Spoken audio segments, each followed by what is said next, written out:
All right, now I'm going to take you through the process of threading your corky unit. Your system comes with blue tack, and it's blue. That's why they call it blue tack. You can also find white tack, which is great for when you're using the white silks. I'm going to use a red one because our background here is white, so we're going to change it to a red one. First thing you have to do is get your thread, find the end. Now, when it comes to this thread, sometimes it can be really hard to find the end. Basically, it works just like regular thread, but it's so thin. Sometimes you might even have to take an X-Acto knife around the edge to cut it free. Let's see if I got it free here. I do have it free here. And a good tip of what I do is I will, once I have an end and I'm done threading, I always put a little bit of blue tack on the top so the next time I need to thread, I don't have to look for the end. So I'll tighten it up, and then I'll just take my blue tack or my white tack and put it there so it's ready to go. I'm going to use this. I'm going to have somebody hold this during the threading process when we get there. Here's another thing. This is just a metal button. It doesn't have to be pretty much anything metal because we're going to pop open corky, and I'll show you the process of that. What you have to do is you have to push your finger from the bottom.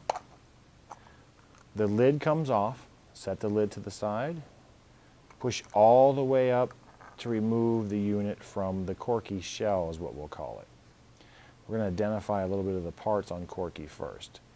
The battery, there's a little chunk here for battery to hold it, because sometimes you'll get these batteries, like right now that's a very tight fit, but you may get a looser battery and it's not as tight of a fit.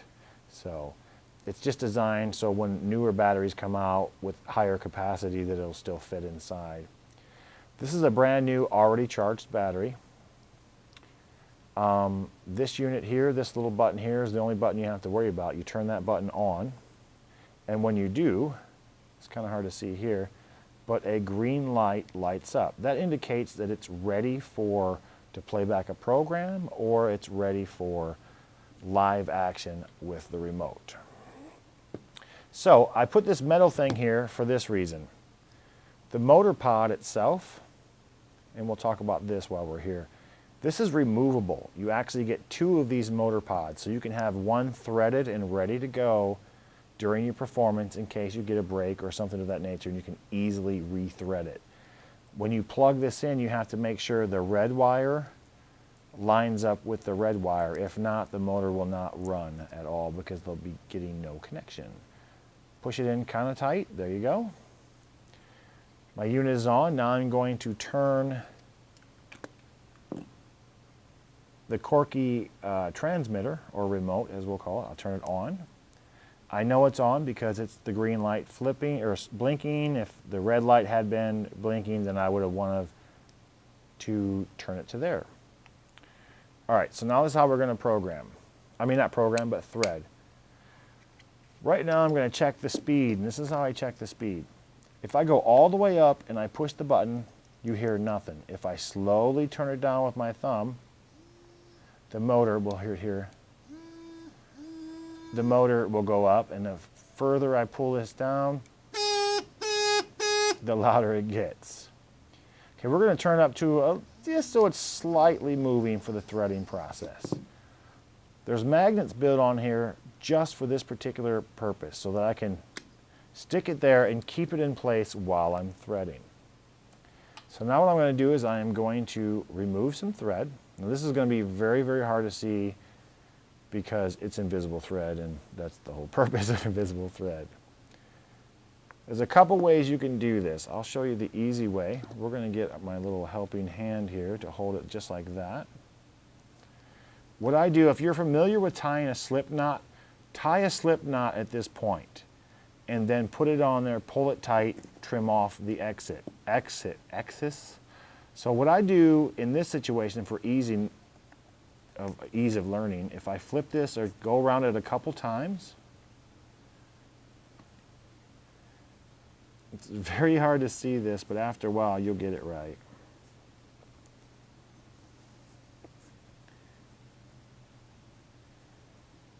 Okay.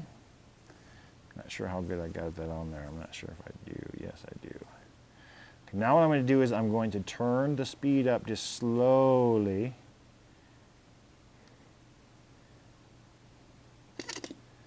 That wasn't very slow.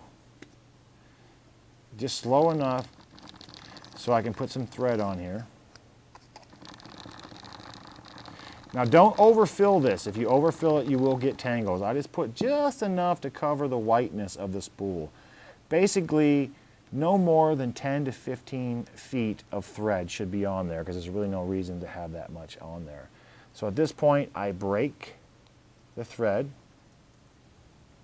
And depending on whether you're going to use blue tack or not, the first thing you have to do is you have to make a really small little, we'll call it a little tiny snake, and I'll show you why we need to do it that way at first. So now I have my string here. I have to wrap it around a couple times, put it into a ball, and there's some excess string, and when you do this, kind of roll it into a ball like this, it will take the excess string inside the ball. So once you get it to that level, this is the part that can be kind of tricky, so keep this in mind. There is a ceramic piece right here. This helps with string friction and it helps it so the string doesn't break. This ball has to be small enough to fit through here to thread it. I'm not sure if it is. Right through here. Very, very carefully, you could use your fine scissors to poke it through. And now it's coming from the bottom. Now here's the other important thing you need to keep in mind. You're holding the string and pulling it. The idea is to put this into here without trapping any string. Right now string is trapped, I can see it. If I pull, I keep pulling, and now at this point I know it's not trapped. I'm going to turn this up a little bit because I can pull the string, because right now I have it halfway up, I'm holding the motor, and there's tension. So I know it's very loose and it's ready to go and ready to perform. Don't forget to do this part.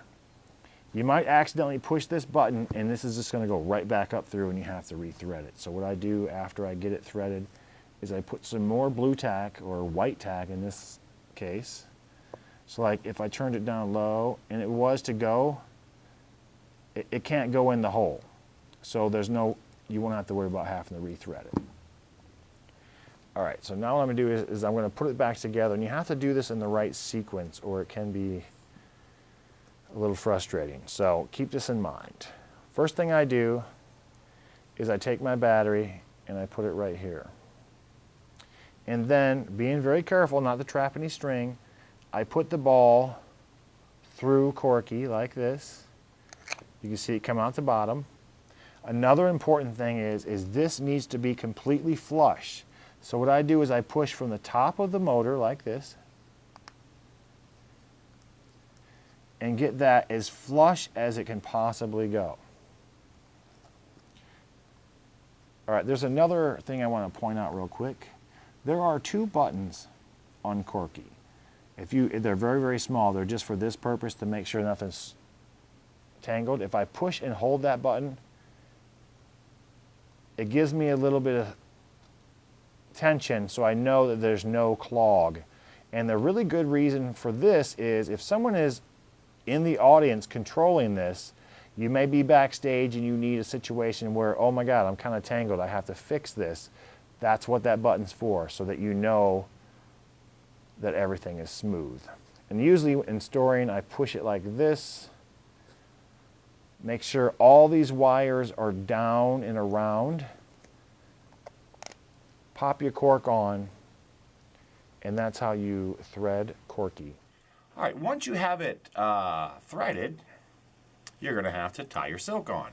Now this is what I do. It's very, very important that when you make a program that you use the same size blue tack ball. I would even go as far as weighing the ball, because when you make your program, everything has to be the same. The weight of the ball, the same silk, because if you break your string, lose your little ball, and you add just a little bit more, it's not going to animate right, and you'll have to reprogram. So for this situation, what I normally do is I tie the knot in the hanky first. It's about approximately 2.5 to 3 inches. I tie a knot kind of loosely at first. All right, so then what I do is I take my threaded blue tack ball. I'm using blue so it's easier to see it up against the white. And I put it in the top of the knot. So the string is actually going to be coming straight up like this. So once I get it in there, I tighten the knot a little bit. Like that. And in this situation, there's some blue tack hanging out from the bottom, but we're not going to worry about that now. So now in this situation, I have some loose thread. And I need to take that thread up again. So again, now this is the corky. During the first part of the threading video, you'll see that we used an adhesive cork. Now, after several shows, I realized that that stuff does not last very long. So now we do a 7-coat painting process. This does not chip, and it will not get dirty. If it did get dirty, it's easily cleanable. Just don't use any, like, you know, fingernail polish or anything. Just use soap and water. Just to clean off it if it gets dirty. But so far I haven't seen that happen. So what I need to do is I need to take up some of this slack. We've showed you this before, but I'm going to show you again. Using your thumb, push so the lid comes off. The lid comes off, I push out.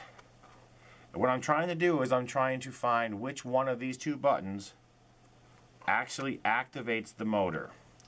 There's two there, but only one will activate the button. Okay, is it this one? There it is. In this situation, it's the button right here. So if I go like this, if I push the button, I can take up the slack as I need to. Because like it could be in my case and there's a big piece of slack. You don't want that. You want to go push that button with your finger here and take up the slack. Make sure the bottom is flush. Put the cap back on. Put this in your case. I usually wad it up and sometimes I put it on top. And then you're ready to go.